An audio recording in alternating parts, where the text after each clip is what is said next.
I also do open water swimming too. Yeah, I read on the that. Side. Okay. And I've done up to a 25K, which is 5.5 hour race. Just swimming. Just swimming.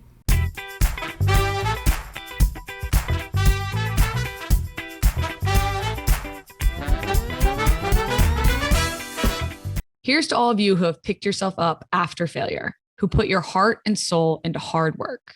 You judge results by your own standards. The grind is where you find your edge, and through it all, finding success, especially success in the form of gold. Whis gets you and exists to help fellow go-getters just like you. Whis helps businesses win by outworking and adding more value than their competition in the tech and accounting space. That's the edge. Whis is good with numbers, epic with people. Welcome to the Just Women Sports podcast, where we talk to the biggest athletes in the world about the untold stories behind their success. I'm Kelley O'Hara, and my guest today is Erica Sullivan. Erica Sullivan made a splash with an epic performance in the pool at the Tokyo Olympics, where she won the silver medal in the 1,500-meter freestyle during its first year featured for women's swimming.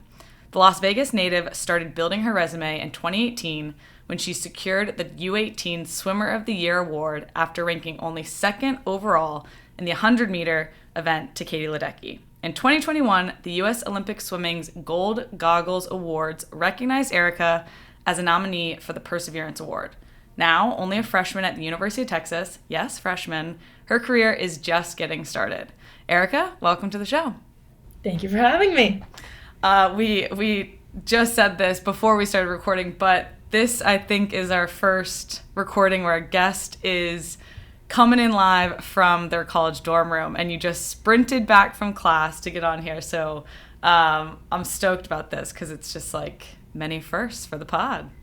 It is. It's a humbling experience for me, too, where, you go from Tokyo to winning medals to hauling across campus with a backpack trying to make, appointments on time. Yeah, and without a bike, might I add, we were just talking about that as well. You actually had to walk, or kind of probably a quick walk jog to get back here. Yeah. Yeah. And I'm a swimmer, so I don't look calm and collected when I walk fast. Yeah. So I just look very chaotic. Yeah, light jog. Yeah, things on land. We would always talk about that at Stanford. The land sports aren't the swimmers just don't look normal doing them. No. Which includes running, which is pretty funny. But I'm super stoked to have you on today. Excited that you're here and that you're able to find time. I know in your very busy schedule as a freshman at the University of Texas. So how are you doing? How's life been these days? It's been good. We have another midterm week, so that's been fun. That's been a humbling experience, midterms. Oh my God. But other than that, it's been good. It's been exciting. I love Austin. I love college. I couldn't ask for anything more. That's awesome. I'm pumped for you. I still remember showing up to college and just how it's just I went from Georgia all the way to California and Vegas to Texas, which I feel like is quite different. So I'm sure it's been an interesting experience so far and quite the change. But before we talk about college, we're going to go back to the beginning, which is little Erica and, where you started out with swimming. So talk us through what childhood looked like for you in terms of how you got into the sport and just start from there. Yeah. My dad was a swimmer at the University of Wisconsin, so He was a collegiate level athlete. My mom had no experience in club swimming at all. Okay. But we had a pool in our backyard just because, born and raised Las Vegas, really hot climates, and my parents just didn't want to stress out and they wanted to be able to turn around from the pool for a few minutes and know that I'd be okay. That was the main priority. So we started off with mommy and me swim lessons, which kind of turned into a little summer league team, which kind of turned into a club swim. So I joined Sandpipers in Nevada, which started off as once a week for 45 minutes. And then, you kind of just progress up the rankings. And before you know it, I was on the national team of Sandpipers doing, 4 morning practices a week before school, training around, 26 hours a week, full schedule. And yeah, I feel like sports, especially nowadays, do a really good job at step-by-step progressions. So you don't realize how far into it you've gotten until you're oh, wait, this is kind of legit now. Totally. You know? So that's kind of what happened to me. That's funny that your parents, having a pool in the backyard, they wanted to make sure that you guys were fine and could swim. That was why I got put into swim team. My mom was like, my children will not drown. They will be good swimmers. So she put all three of us into swim team, and I almost quit soccer to swim. So I'm like very excited to be talking to you today because I find the sport fascinating, and like you said, just the progression of how it goes from like you learn how to swim to you're just on like a casual swim team, summer swim team, and then it turns into club and then national team and all that stuff. So but I'm curious, did you play any other sports besides swimming, or did you get put into swimming so that you knew how to swim and then there was nothing else? No, I did a lot of sports, but they were a lot more girly because my mom was in charge. So I did gymnastics, I did ballet, I did cheer. Those were the big ones. I did cheer till 5th grade too, and then the bows and the dressing up was just not the environment for me. So I ended up dropping out pretty fast. Dang. So for you, did you know, like, at what age were you thinking, oh, swim, like, I really enjoy swimming, like, this is what I want to do? I always really liked it. It was never like a I want to do this for life kind of mentality, but it was more so just like my friends are there and I like to hang out with my friends, so I'm going to keep showing up. So that's what ended up happening that way. But it's just so cool because I was so lucky to have friends in high school that I knew since I was like 9, and we all went to the same high school. So it was just really like a tight-knit group. And so it really didn't feel like I was doing like a big thing every day. It didn't feel like I was training for anything. It just kind of felt like I was hanging out with the homies for 2 hours a day. That's amazing, because my experience with swimming, I really enjoyed it, but then I ended up having to quit because I got too cold in the winter, and I was like, I have purple lips, I don't want to be in the water, it's freezing cold. I guess it's probably a little bit colder maybe in Georgia than Vegas. Oh, for sure. But yeah, that's great that it didn't feel like you were training to go to the Olympics is kind of what you're saying. You were just enjoying it, having fun, you're with friends. Yeah. At what point do you think that you realize, like, oh, I have it, like the it factor, and I could end up at the Olympics one day, or I want to end up at the Olympics one day? Yeah, I wouldn't know about like Olympic level or anything, but I realized it was like, oh shoot, like this is legit, and like I could go to college for this. When I was in a freshman in high school. I won my first junior nationals, funny enough, at this pool my sophomore year of high school. Yeah. No idea I was going to go here. But I won my first junior nationals in Austin, and I think at that point I was kind of like a little blip on the map. And then from there it just kind of progressed into something of I, made the junior team, and then, eventually you make your first national team trip, then you're on the national team, and then you make the world's team, and then before you know it, it's like, oh, you're on the national team now, which is kind of crazy. And like you're on the Olympic team, which blows my mind a little bit. So in terms of making those teams, is that purely based on like race times and placement that you do in different events, and then you're like, okay, you got first, second, or third in at this event at this level, you move on to the next level? Is that how it works? Yeah, it's literally just ranking. So we all kind of have these big meets that all the top stars go to. It's like our US Open, our nationals, and luckily I feel like soccer, so much of that sport is like chemistry and how you guys work together too. Totally. But and it's subjective on the coach, like being like, we like that player, we want that player, we're going to build our team around you. Whereas swimming and a lot of other sports are like, you get the time, you make the team. Exactly. So it's just very numbers based, and I think that's kind of comforting to me because it's just like you have no like, well, what if moments, if that makes sense. It's just like time is a time. That's like the numbers. You did it or you didn't, and I kind of like the way like that sport works. 100%. I can agree with that. I think especially as an individual sport, like a subjective individual sport, I think would be so like gymnastics, ice skating, those sorts of things. I'm diving. Like, that'd be so hard to just it based off of someone else's technically like their opinion. But okay, you talked about the Sandpipers a little bit. So can you talk a little bit more about that? That was your club team in Las Vegas, and I read that you call yourself the grandma of the Sandpipers now. So can you just talk about Sandpipers and like what that team means to you? Yeah, so I joined Sandpipers when I was 6, so it's pretty rare to stick to like one club program your entire life. Okay. But I've never swam for anyone else. I joined Sandpipers, just funny enough, I was doing like swim lessons at the YMCA, and my mom saw these kids who like look the same age as me just like flying up and down the pool like crazy. My mom was like, these aren't swim lesson kids, like what the heck? And so she asked about it, and they're like, oh yes, it's Sandpipers in Nevada. So we go and try out, and I got put in like the lowest level group. Like I was not even in the group with those like speedy little kids. And so I just kind of had to like work my way up the ladder, and I eventually got to a point at 14 when I was in the national group with all of them. And there was around 20 of us. And it's pretty much a system of, people come in, people graduate out. That's just the way it works. New group, different year. And once I was in the national group, I swam for a coach named Ron Aitken. And I ended up training for Ron in that national group for 7 years.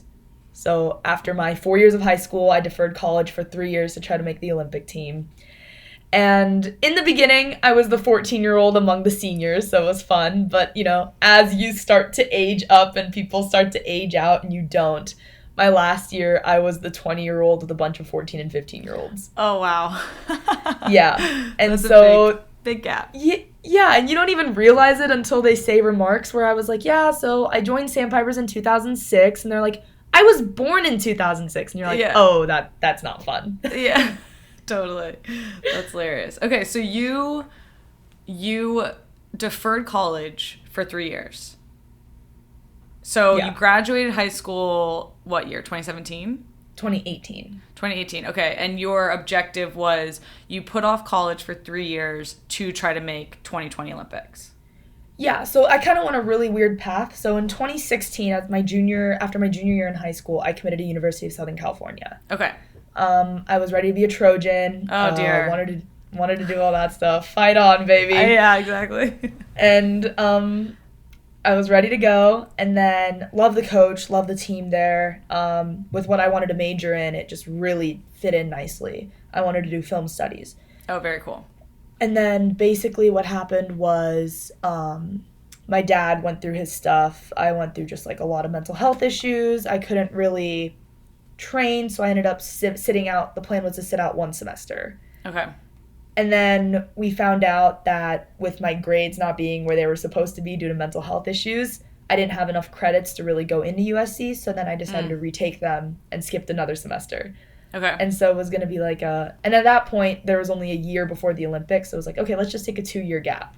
Totally. Which isn't that bad. It was just going to be like, one was going to be my deferment year, and my other one was going to be my redshirt year, and it was going to be like fine.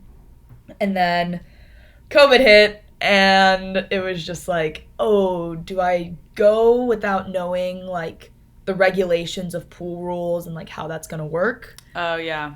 Or do I just stay home where I have a lot of control in Vegas and I have, like, family friends to let me train and just do it that way?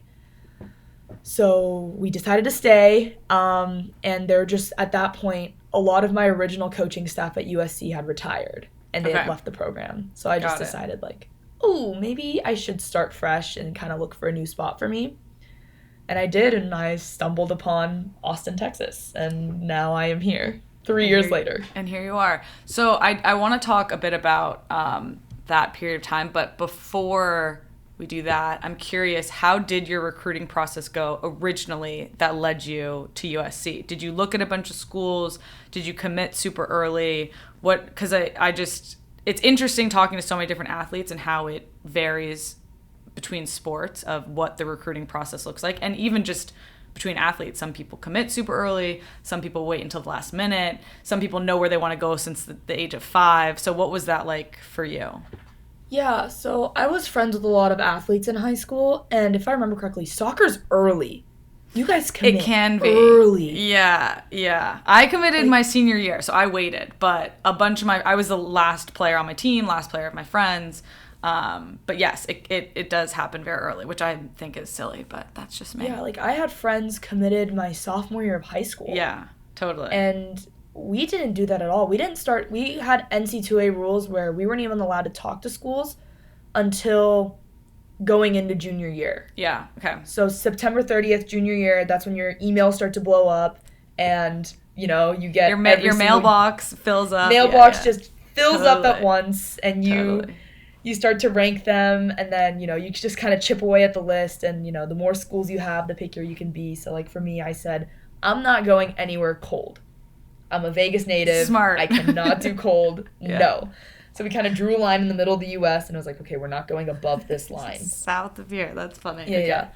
So that really, cut the thing in two. And for me, I knew what I wanted to do right off the bat. So I kind of ranked them, not just swim team, and honestly, at the time, I didn't know I was going to make the national team or make the Olympic team. So I kind of valued my film career more just because it's such a hard field to get into and put your foot in the industry door.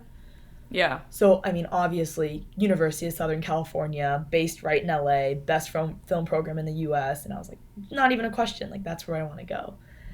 So that made it easy the first time. But the second time I went through recruiting, I was 20. I was a lot older, a little more wiser, a little more head on my shoulders, valued my swim career a little bit more because I kind of realized there's financial gain in that. Totally. So I tried to find a balance of both, and Texas just had that really good balance that I needed. Yeah, that makes sense. I'm curious, what got you into film? Like, why is this your passion? Like, when did this start? Yeah, I was always into cinema. I always liked the concept of storytelling. I was always, cool with the camera. I was the iPad kid who'd, make movie trailers with all her friends. That was just always really fun to me. But I never really knew what I wanted to do until my senior year of high school when I watched Lady Bird for the first time. Okay. And I walked out of that movie and I was like, I want to write film and direct it. Like, I want to write coming of age narrative film from, the female perspective. Because I just watched that movie and I was like, that character essentially has nothing to do with me. Like, we have no similarities. Okay. Yet, I saw so much of myself in her. And I was like, oh my God, that's what I want to do. Very cool. So here we are. We're in doing Austin, film school. Or University of Texas, they have a good film program? Yeah, they do. It's run by Matthew McConaughey, is a big funder of it. Oh, very cool. He teaches a class here. It is top 10. So it's pretty good. We had Austin Film Festival a weekend ago. Oh, and I had some amazing. friends come down here and do that. So it's been really fun. That's incredible. That sounds super fun. And it's very cool that you know what you want to do on top of being an Olympic swimmer, which you probably will do for, many more Olympics. But then you also have this outside passion, which you're very excited about, and you're actually taking steps to be able to pursue it, either post swimming or during swimming. I just spoke to Tina Charles the other day, and she directs and produces her own films, which is documentaries, which is incredible. She's doing it while she's playing, which I think is really, really cool. So hopefully, amazing. You should actually connect with her. It'd be interesting to have you guys talk because it sounds exactly like what you want to do. As an athlete and a footballer, data has helped me elevate my game. Whether it's tracking my GPS during a game or training, monitoring my heart rate during workouts, recording my top speed throughout speed sessions, and even making sure I am properly recovering, data has allowed me to customize my training and ultimately get me to the next level. It has truly been a defining factor in my approach to my training and my performance. Our good friends at Whis also love data. They provide services that blend tech and accounting to help businesses get the data they need to track performance. Whis is the coach that comes alongside you, reviews your financials, and identifies the technology you need to get the business results you want. Whis is good with numbers, epic with people. Would you want to do documentaries? Would you want to do fiction? What are you into? Yeah, so Stanford has a great documentary program. And I just remember thinking to myself, especially when I was back in the recruiting pool, I was like, if I end up at Stanford, I think I might just drop the narrative scene and go into docu-films. Not my passion, but I definitely have seen enough documentaries to be like, oh, I could do this for a living. Yeah. But my heart and soul is just the narrative, contemporary, where it's realistic. It's not really sci-fi, but more just Breakfast Club and, just those kind of movies where it's book smart, Lady Bird, just the movies that are about something. Yeah. And it's kind of just very subtle, where it's most people would say they're like boring cinema because they're kind of about nothing, but they're about life, and it's so much more complicated than that. And I love those metaphors. Totally. I love that. And that's very cool. I'm excited. I hopefully will one day watch one of your films. Oh, thank you. That's the dream. I'm going to go up to 2024. Plan is to go to Paris. Okay. And then after that, I'm going to retire. Really? That quickly? Yeah. So very cool. I think with swim, soccer's the same way, but you just spend so many hours in a pool that even, it's just really hard to maintain both. And I feel like right now I'm in a stage where I'm maintaining both, but I really want to make like leaps in the film industry and like really, really hone in on it like I do with swim. Yeah. And I think, at 20 I got to go to Olympics #1. Hopefully at 24 I could go to Olympics #2. But by the time I'm 24, I think it's more so time to transition into film if I really want to make any impact there. Makes sense. And I can understand. I feel like soccer is a little bit like this, especially, in a consistent season and playing with the national team. It is a little bit of like a Groundhog Day feeling. But I feel like swim is probably 10 times more Groundhog feeling because it's a repetitive motion, right? Whereas like soccer, there's like a little bit of creativity, not a little bit, a lot of creativity involved. Different, you come up against different opponents, but with swimming, it's like you, yourself, the lane, the pool, and that's it. So I totally very much so get what you're saying. And I respect the fact that you like know when you want to be done and you have your goals. And then you're also, again, like I said, super passionate about doing film post swimming, which is very cool. But to get back to swimming, so when did you start choosing the long distance events? Yeah. I don't know. I feel like a lot of people choose not to do it where they realize they're good. 1,500 meters. How many laps is that? 30 in a long pool. That's so many laps. Yeah, and honestly, I also do open water swimming too. Yeah, I read on the that. Side. Okay. And I've done up to a 25K, which is 5.5-hour race. Just swimming. Just swimming. Have you done it in the ocean or just like in? Yeah, that was in a harbor in South Korea. I did it at Worlds in 2019. Are you not scared like swimming in open water? No. You're at that point you're in like too much pain where you're like if something happens, it happens. Like, that's hilarious. Yes, I think for me, I've just had a very good ability to hone out and just like do it, like just hone everything else out and just get into my own little zone and just aimlessly swim consistently. Yeah. And the running joke is that distance swimmers and open water swimmers are a little bit, mentally insane and they're slightly masochistic in a sense because they really like that much pain. Yeah. But I just go. It's so weird. I like the low stress situations of open water. I feel like, and distance swimming in general. I feel like sprinting is just like 30 seconds, no mistakes. True. Do or die. And that stresses out like my mindset beyond belief. My brain cannot comprehend that. But I feel like with distance swimming, you can make a few mistakes and still kind of recover, and it's a little more like a chess game, and it's a little more strategical.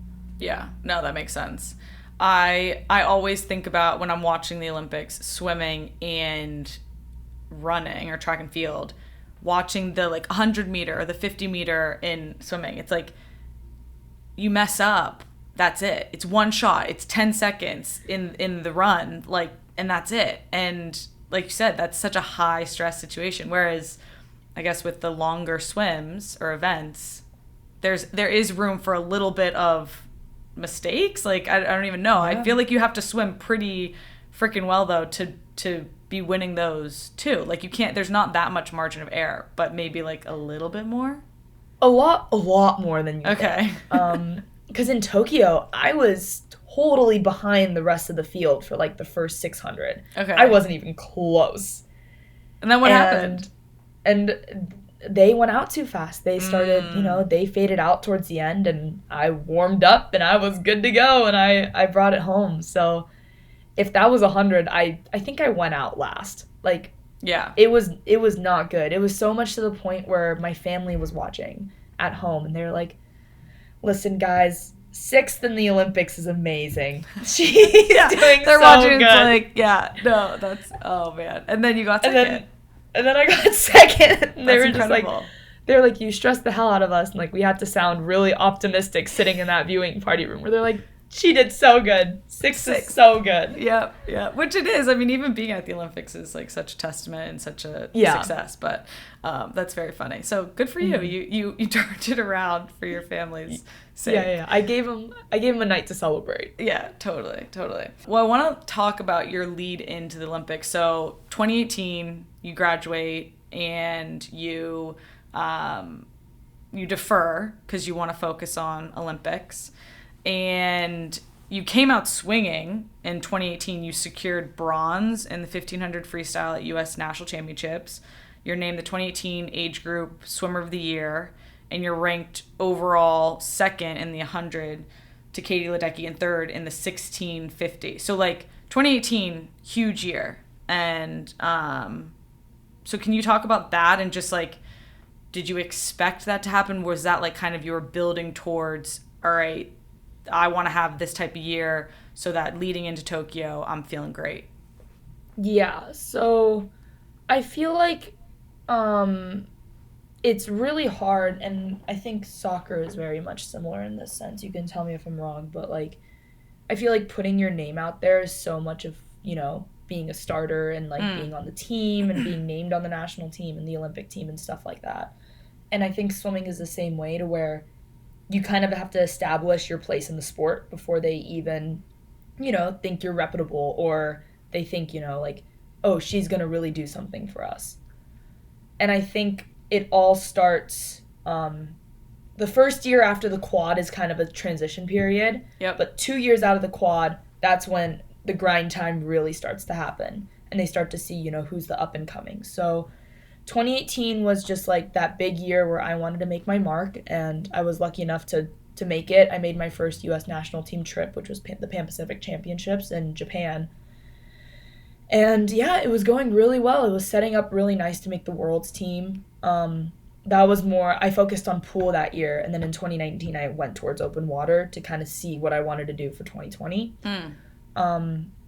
But it lined up really well. I was excited. I had just gotten over my hardcore depression stint from 2017. So 2017 and beginning of 2018, I was in therapy consistently, trying to work out my mental health and trying to fix it. And then I finally got to a place where I got better and I started to train better. And honestly, I'm really glad that it showed in my results. Yeah, totally.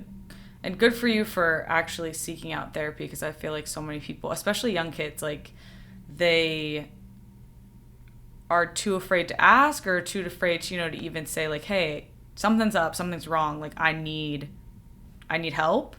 And I know that, you've championed therapy, like you've talked about this before. Did you come to that conclusion on your own?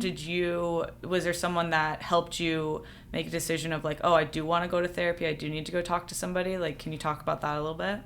Yeah, I feel like the issue with a lot of kids not reaching out to therapy, especially in this day and age, is that honestly, parents shut them down. I feel like it's like a stigma.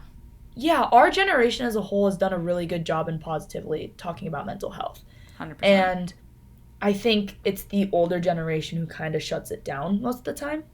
So for me, it was quite similar, where I knew I needed to get help and I really needed to talk to someone, but my mom was like, oh, you don't need that. You have a good support system at home. You have friends. You have this and that. Yeah. And honestly, it took a lot of pushing from my coach, because I got to a point where I wasn't finishing workout anymore. Really? Yeah, especially just like swim is a sport where you're staring at a black line for 2 hours, essentially. And so I would just do these sets and just stare, and it'd give you a lot of time to think your own thoughts. And totally. My inner dialogue just got so bad that I had to stop and get out, and I'd be like, I can't go anymore. Yeah. And so I think at that point, my coach was like, okay, that's it. You're going to see someone. Like, this isn't a choice anymore. And so with like really heavy pushing from coach, I think my mom realized like, oh, yeah, she needs some help. So luckily we contacted the people at USOPC and they got me in touch with a sports psych who ended up becoming my therapist in Las Vegas. That's amazing. And again, like, very proud of you, and hopefully even people listening will, if they do feel a stigma around seeking help and, you know, mental health, therapy, will know that, like, it's so important. Like, I've been through therapy and it was the best thing that ever happened to me. So yeah, I appreciate you being open about mental health and, you know, talking about it, and hopefully I'm sure it'll help other people too, which I think is so important. But so you go through, like you said, a pretty bad time mental health wise, come back out 2018, you're hitting your stride, and then in 2019 you notch the 4th fastest 1500 free in the world. So what was that moment like for you? And at this point, has the 15-meter event been added to the Olympics? Like, when did you know that was what you wanted to do at the Olympics? Yeah, so it was in the Olympics at this time, and everyone was kind of setting up for it. But I think it got to a point where the prediction of what it would take to medal at the Olympics was getting lower so much quicker. Because years prior, no one was training for the 1500 because they didn't have to. Yeah. And around, I think it got announced in 2017. And we looked at it, and I think at the time it was like, I only had to drop, I want to say like 20 seconds to medal at the Olympics. Okay. Did that seem like a big number to you? Or was it like, no, really. I can do that? No, because it's just such a long race. It's not. It's like a second 100, which is totally doable. Oh, that's true. Okay, good point. But then it ended up being, from that point, it ended up being 40 seconds for my silver. Damn. So I ended up dropping 40 seconds from 2017, which is massive. Yeah, that's incredible. So it was like, yeah, I am getting better, but everyone else was also getting way faster at an unprecedented rate. Yeah. So yeah, like 4th fastest time is cool or whatever, but it was still 4th. And unfortunately, I was 3rd in the U.S. So and is it top 3 or top 2 that go to the Olympics? Top 2. Oh, shit. So in 2019, I wasn't even in a position to, like, make the Olympic team. Okay. So it was like, yeah, I'm getting better, and like, yeah, I'm hitting my stride, and yeah, I feel so good, but I still don't know if this is enough, kind of, like, it's a really scary feeling. So I think, honestly, the way it's set up, like, it really just kept a head on my shoulders. I had no room to get cocky. I had no room to feel confident in my position because I genuinely didn't know. Yeah, totally. That makes sense. It's never too early or too late to celebrate women, especially those who boldly draw new lines to create new and improved playing fields both on and off the pitch.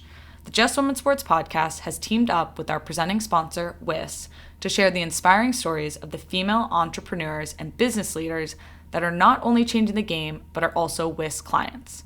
Today, we're introducing you to the geniuses behind the internationally recognized lifestyle brand Doré, Garance Doré and Emily Yetzen. For the past decade, Garance and Emily have been collaborating on Doré. And what has made their brand so unique? Aside from the creative blend of photos, videos, illustrations, and writings, most of which Garance curates herself, it is Doré's focus on developing close and deep relationships with their audience.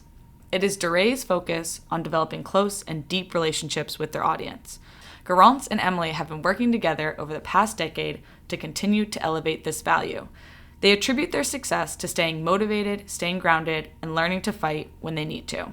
In Emily's words, having a partner, a teammate to rely on when the moments are tough, and someone to celebrate the victories with keeps us always moving forward and makes what could be a really lonely entrepreneurial journey much more collaborative and exciting. Garance and Emily, it is women like you who continue to change the game. Join us next week for more stories of female leaders in business, in sport, and beyond. That happens in 2019. Go into 2020, you're preparing for the Olympics. COVID hits in March of 2020. So talk a little bit about how those first 3 months were stacking up, and then what it was like when COVID happens, and then, as all of us athletes had to sit there and kind of have this holding period of like, is the Olympics going to happen? Is it not? So talk about that a little bit, because I can imagine, and this is a follow-up question, but like, the training for swimming is so specific, and the like loading and then the taper and all that stuff. So I'm curious how that looked for you too. But first talk about the first couple months and then COVID hitting. Yeah. I think athletes had 2 separate COVID pandemics. Okay. Where it was COVID pandemic pre the Olympics were going to happen, and COVID pandemic post the Olympics got pushed back a year. Yeah. Because I had this meet in January and I was hitting all my best times. I was maybe around 5 seconds off of my best time in 2020, beginning of 2020, without even trying. Dang. And I wasn't even shaved. So it was looking glorious. You were stoked. Perfect. I was so ready to go, so excited. Yeah. COVID hits. I'm an optimist. I'm like, the Olympics are going to happen. That's Same. in August. Yeah. I was like, there's no way it's going to get pushed back. And then all the pools start to shut down. And I go into panic mode because I feel like with all these other sports, you guys can still condition with running a little bit. Yeah. But with swimming, you, like, need to feel water. Mm-hmm. If that makes sense. You can't lose the feel. Totally. So we're all freaking out. We don't know what to do. It's just super stressful. And my coach is like, we are finding a pool. We found, like, there's a family friend who has a 25-yard pool in his backyard. You're going to his house and you're swimming in his backyard. Okay. And there's Lake Mead, 40 minutes up Vegas near Boulder City. I don't care if it's 50-degree water, put a wetsuit on, you're swimming in the lake. Okay. So we're just doing the craziest things while everyone is, like, in pandemic mode where they're, like, still chilled out in the beginning because it's like, oh, no school. Oh, like, I'm having fun at home. Totally. I am freaking out because I'm trying to make the Olympic team. I don't know what's happening. And honestly, it was, like, kind of my motivation in the beginning of the pandemic. Then the games get pushed back, and I hit clinical. I was sad. I don't know about you, but or any other athlete in that situation, but I was very, very, very sad when the games got pushed back. And I think a lot of it meant because I pretty much knew in my mind that I had to defer college for another year. Yeah. And so I was just like, oh, I'm going to be 21 when I leave home. Like, that just doesn't sit in my stomach the right way. Totally. And so I took some time to really just take a break, take a breather, be a little less intense, and kind of went down in training a little bit. And then we kind of amped it back up as the pandemic started to get better and we started training regularly. But yeah, taper. In terms of taper, since I'm a long endurance athlete, I do not taper that much. Interesting. Not as much Okay. as sprinters. Yeah. So we were at Olympic training camp in Hawaii around 2 weeks before the games, and everyone else is getting out like an hour into practice, and they're all getting massages on the table, and we were doing like full 2-hour hard, high-intensity practices the entire time. Crazy. Yeah. I didn't it was realize that else. I didn't think that you wouldn't taper as a long distance swimmer, because I remember I spoke to I don't know who it was, but it was a swimmer, and they were like, oh, you must be tapering before the Olympics. This was maybe 2 Olympics ago, and I was like, yeah, we don't really do that. Like, ours is similar to you. Like, it's just consistent. I mean, maybe there's a little bit of unloading, but yeah, I was always curious about that with because you don't want to lose your fitness. Totally. I feel like for 30 seconds you don't lose fitness. Like, your endurance will be fine. But for, soccer matches that extend that duration of time, and swim events that extend, 15 minutes, you need to keep your endurance score up. Yeah. And you can't really, your rested muscles aren't really going to do you much. Absolutely. Absolutely. So you said you were sad when the Olympics got deferred. Or postponed. I had like this moment of like, put my head on the table. My girlfriend walked down and was like, did you hear? And I was like, what? And she was like, the Olympics are postponed. And I just like put my head on the table and was just like so, I think, sad as well. But then it was like better to just know that it wasn't happening. Like you said, there was 2 different pandemics for athletes. It was before we knew and then after, because I was killing myself as well to try to like figure out any way to train, that sort of thing. So once that happened, it was like, all right, it's not happening this year. Like, change the mindset, look at 2021, and that's the focus. So how long did it take for you to not be sad, would you say? I was not doing well. My girlfriend that I was dating at the time, we were long distance. She was like, yeah, I'm going to come down there and we're going to quarantine together for a little bit. Oh, she knew.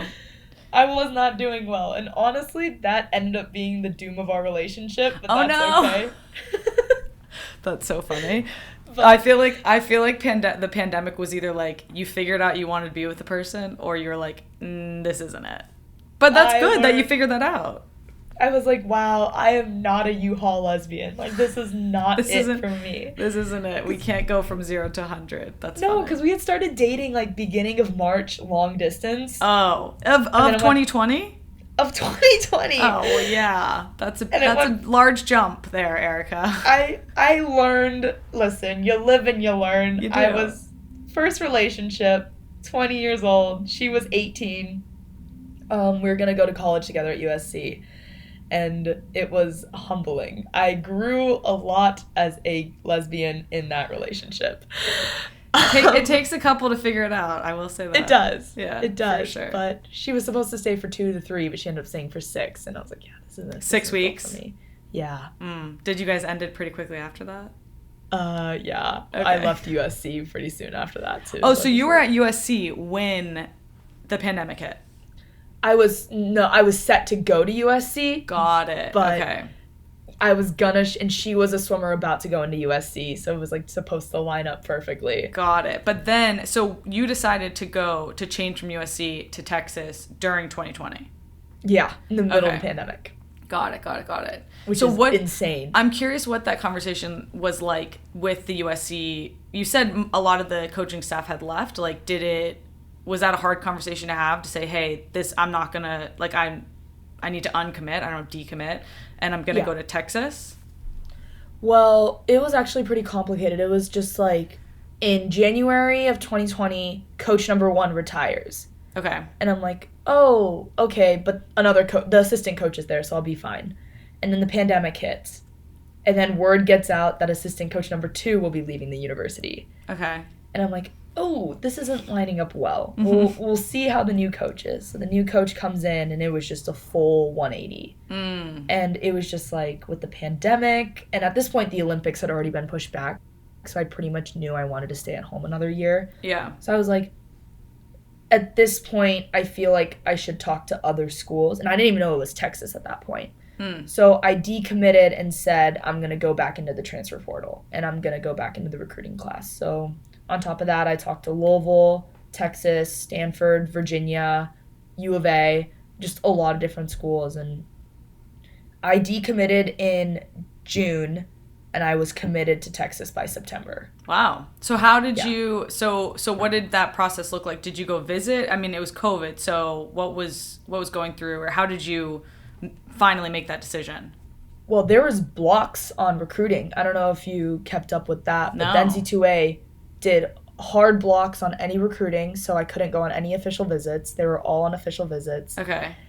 And it was more so just like me walking around campus. Couldn't see any of the coaches. Couldn't view any of the practices because they were very limited. Yeah.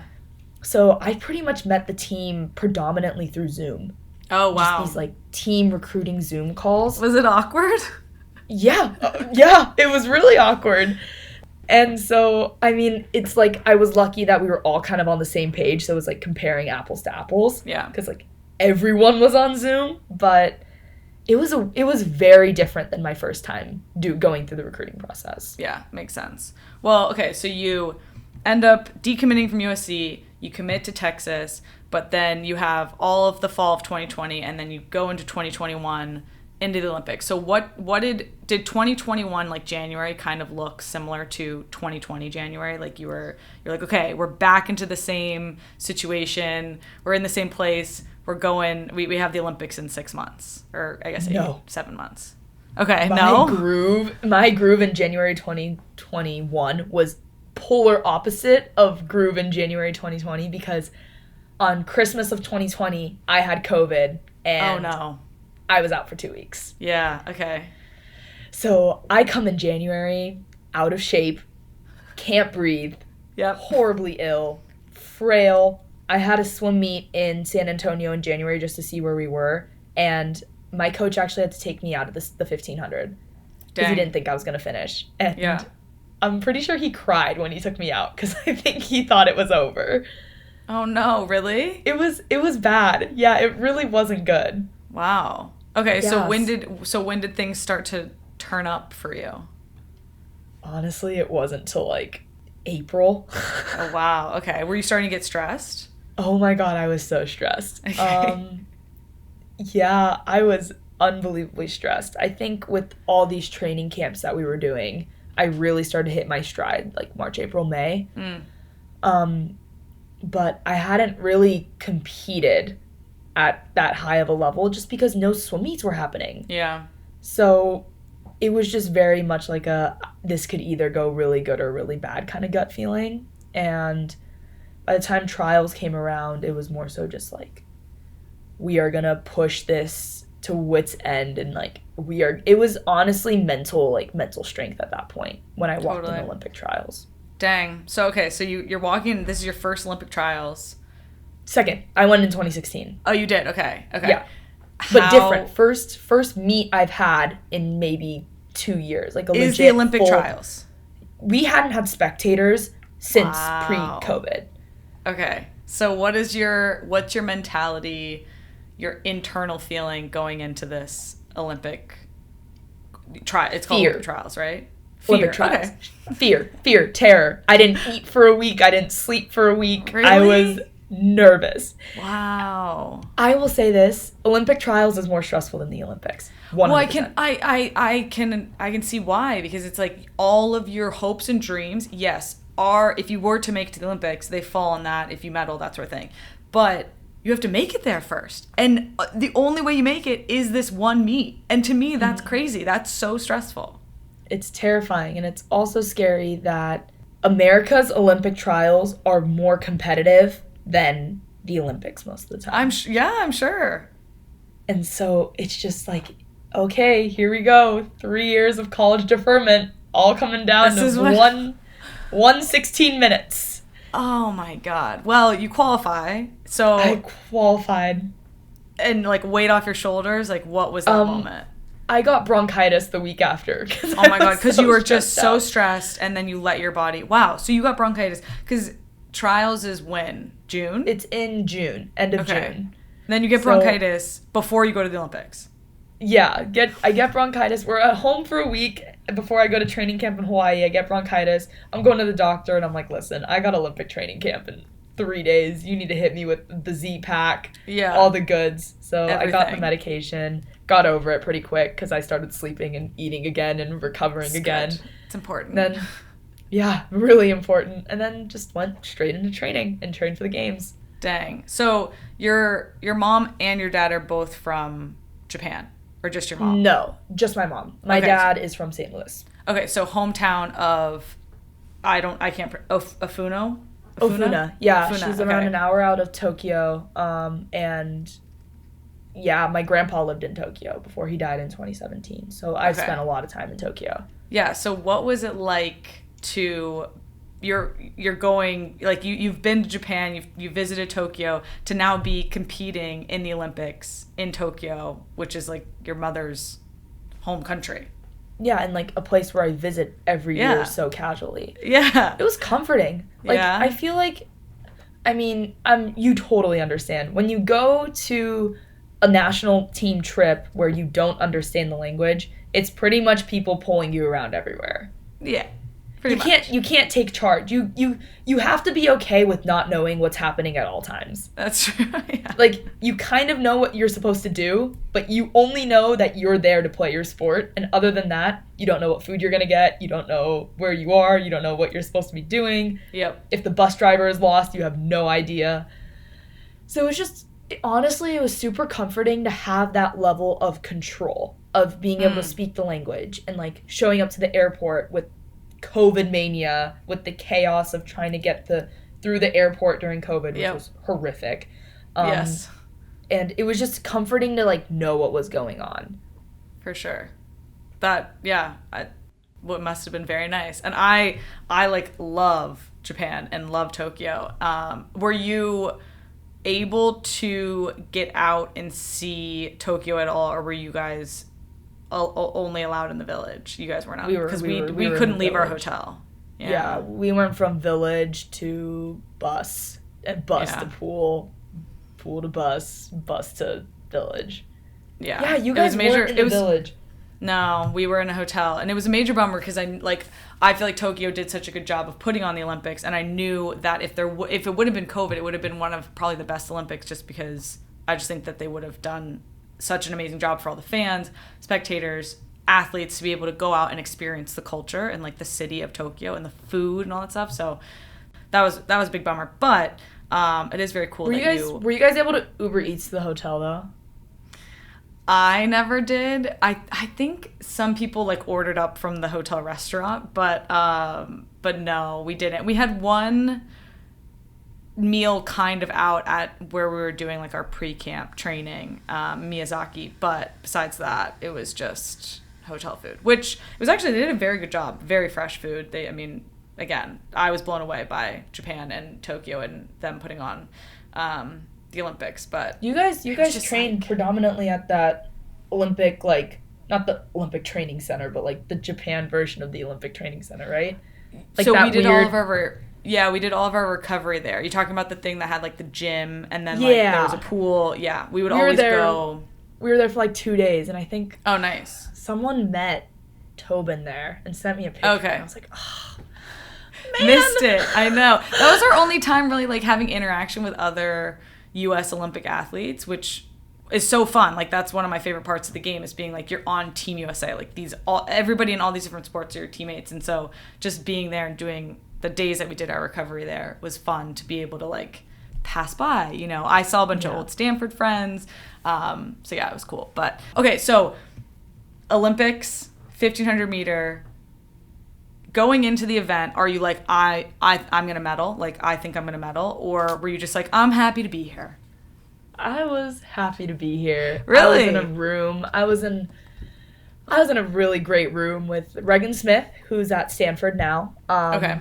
And we had Alex Walsh, Kate Douglas, and Emma Wyatt, who are now at UVA, University of Virginia. And then we had Phoebe Bacon at University of Wisconsin. Okay. So it was just all these college students in a room together. It was just heightened college life, but you're at the Olympics and you're not partying. You're just there for a job. Yeah, but that's still fun to be with like all your buds. So much fun. And then a lot of people in the room start bringing medals home. Okay. Emma brings one day one, silver medal in the 4 a.m. Regan brings a bronze in the 100 backstroke. And Alex and Kate are literally the event before me, and they are more than likely about to bring home a medal. It was looking really good for them. And so I was like, shoot, I need to bring one. Feeling the pressure. I kind of felt the pressure during the last few days there. And so I look at Regan in the morning, because we're on the plastic bed side by side around 2 feet apart. And I'm like, Regan, I want a medal. She's like, dude, like, you can do it. Go get it.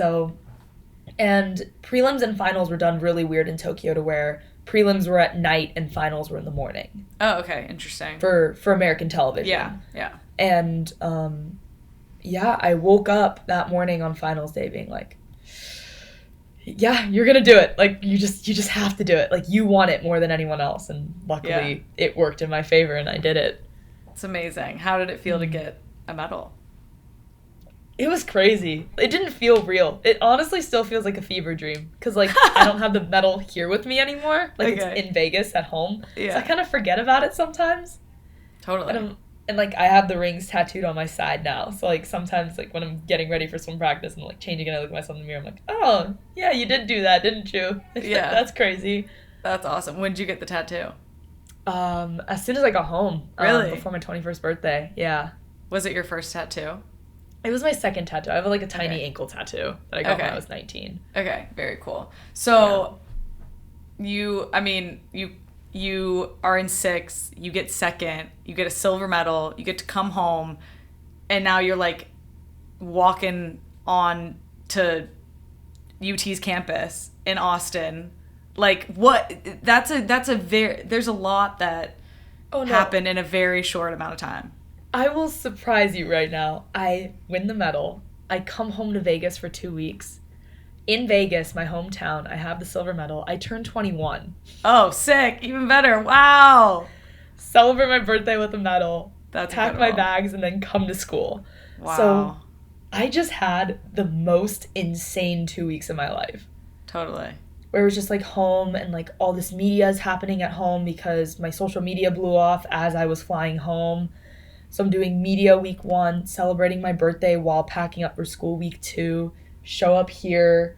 They kind of like throw us into freshman orientation and athlete orientation, registering for classes, moving into dorms. I will say my first month here was like a whirlwind. Like nothing had settled. I can imagine. Do you feel like you're still riding that high, or have things started to settle for you a bit? I think I'm getting in a groove now. Training, I think we call October Rocktober. Okay, why? Because it like rocks all our worlds. Because it's really hard. Sounds amazing. Rocktober is hitting right now.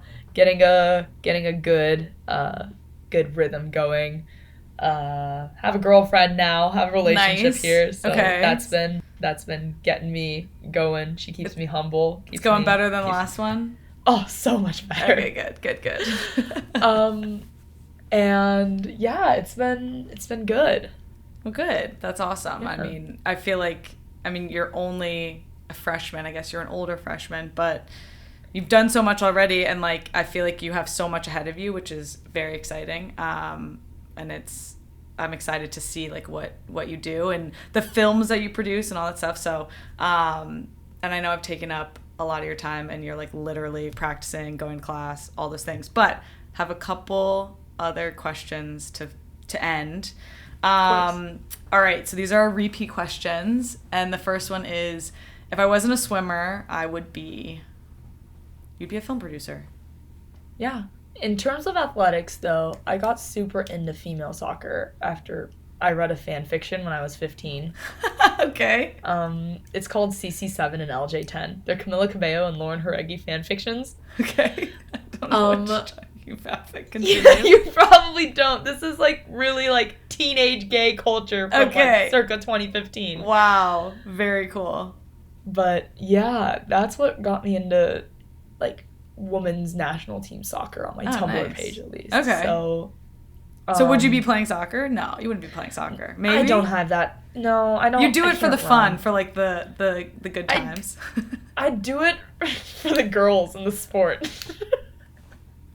Oh my god. I'm curious, are there a lot of LGBTQ in swimming? Not really. No. Like okay. I'm not even dating an athlete right now. Yeah. That's sometimes better, trust me. Yeah, no, I'm very happy with it. But no, it's not that common. Got it. At least not at like collegiate level. Yeah, makes sense. Okay, so if you weren't a swimmer, you would probably, or you'd want to be on the women's national team. Is that it? Hell yeah. Okay. That's a good answer. For wrong reasons, but not for the soccer at all. That's amazing. I love that. Okay. All right. How do you take your coffee? Black. Nice. I take my coffee black. Me too. If you're drinking coffee, do you just get like drip coffee, like black coffee, or do you ever do like a espresso drink type situation? If I'm just ordering, I'll just do like their house coffee on black. If I'm feeling fancy, I'll do a pour over, like French press. All right. You gotta try a cortado. Okay. That's my drink choice. I drink my coffee black, but if I'm doing espresso, get a cortado. I'll find a good like coffee spot in Austin, and I'll tell you where to go, and you gotta go try one there. For sure. Cool. Okay, cool. All right. Who's the one person in your life that's always kept you moving? Ooh. Oh, this is really funny. 2 people I'll say. I'll say my ex-boyfriend from my freshman year of high school. Okay. Please do tell. His name is Brennan. Why is that? Brennan Gravely. Okay. He was my first kiss when we were in 8th grade. Broke up, came out as gay, but we were on the national team together, so we really had a full character development. Yes. He's one of my best friends now. Aww. Love him to death. He's one of the best people in my life that I could ask for. Sounds like a good guy. Who's number 2? equal rank to me. But she's my best friend, Reese Lamp. She goes to the University of Reno. We swam on Sandpipers together for around 6 years. And yeah, been my best friend since middle school. Awesome. I love that. Yeah. The besties, keeping you moving. Besties. Yeah, I love it. They keep me humble. That's awesome. As you need. And that's always important to have good people around you. All right. They say work hard, get lucky. How much of your success is predicated on luck? Ooh, in terms of swimming luck, I don't think any of it. Maybe a little bit, because I'm lucky that the 1500 became an Olympic event in this quad. So I will say a solid, we'll say 15% of it was luck. In terms of the social media stuff and me being in a position where I can advocate for mental health and gay rights and the Asian American community, that was literally 95% luck. My tweet of me being a gay Taylor Swift stan just blew up, and then wait, is that what happened? Yeah, I said I was a gayler. I said I read a gayler. I didn't even know that was a term. Oh my god, this is so good. I said I was a gayler, and then in my press conference, I said I wanted Kristen Press and Tobin Heath to reach out to me because I am a raging lesbian, and that blew up. And then just all of these little gay fandom Twitters just boosted me, and that's what happened. Oh my god, you're the queen of gay in swimming. Yeah. In just look at Stan that. Twitter. They just were oh my god, she's on Stan Twitter. Freak out. I'm hell yeah, I'm on Stan Twitter. But I've been on Stan Twitter since I was 16. Oh my god. I don't know half of the terms you're using, but this is hilarious and amazing. Stan Twitter and gayler. I don't know what that means. What is Stan? I get the gayler thing, gay Taylor Swift fan, but I'd never heard that before. I don't know how I had it because I love Taylor Swift, but it's the fandom who thinks that Taylor Swift was gay, and I think everyone's gay. Okay, gaylers, got it. So we're the interesting. Gaylers. Okay, so you're This is great. 15%. In swimming, 95% in social media. Love it. Okay, great. No one's ever answered that question like that, so that's amazing. All right, last question. You've accomplished so much already. Where do you want to go next, and how do you keep pushing? Where do I want to go next? More. I want to make another Olympic team. I want to go on more trips. I want to make more friends. I want to, boost UT to hopefully, fingers crossed, an NC2A championship title. That'd be pretty cool. There's just so many things I want to do, and after that's done, I want to do film, and I want to make movies, and I want to win an Oscar, and there's a lot of things I want to do. Totally. I love it. That's amazing. Yeah. It's a great answer. And again, so exciting. You have so much in your future. You're so young, but I feel like you know who you are, and you are genuine and passionate, and to me, that is the most important, and I can't wait to see all the things that you do next. So thank you for the time today. This has been awesome to chat with you, and I've learned so many new phrases. Of course. Welcome to Gen Z gay Twitter talk. Oh my god, amazing. I am now on it. I'm with it. Very cool. All right. Thanks, Erica. This has been so fun. Yeah, thank you so much. To succeed, you can't do it alone. You need a team that understands you and your business on a personal level. And Whis takes that approach to help you win. Think less calculators, more conversations. Whis is a proud supporter of this podcast and the JWS community. To discover how Whis is more than just an accounting firm, visit whis.com/JWS. That's WISS.com/JWS.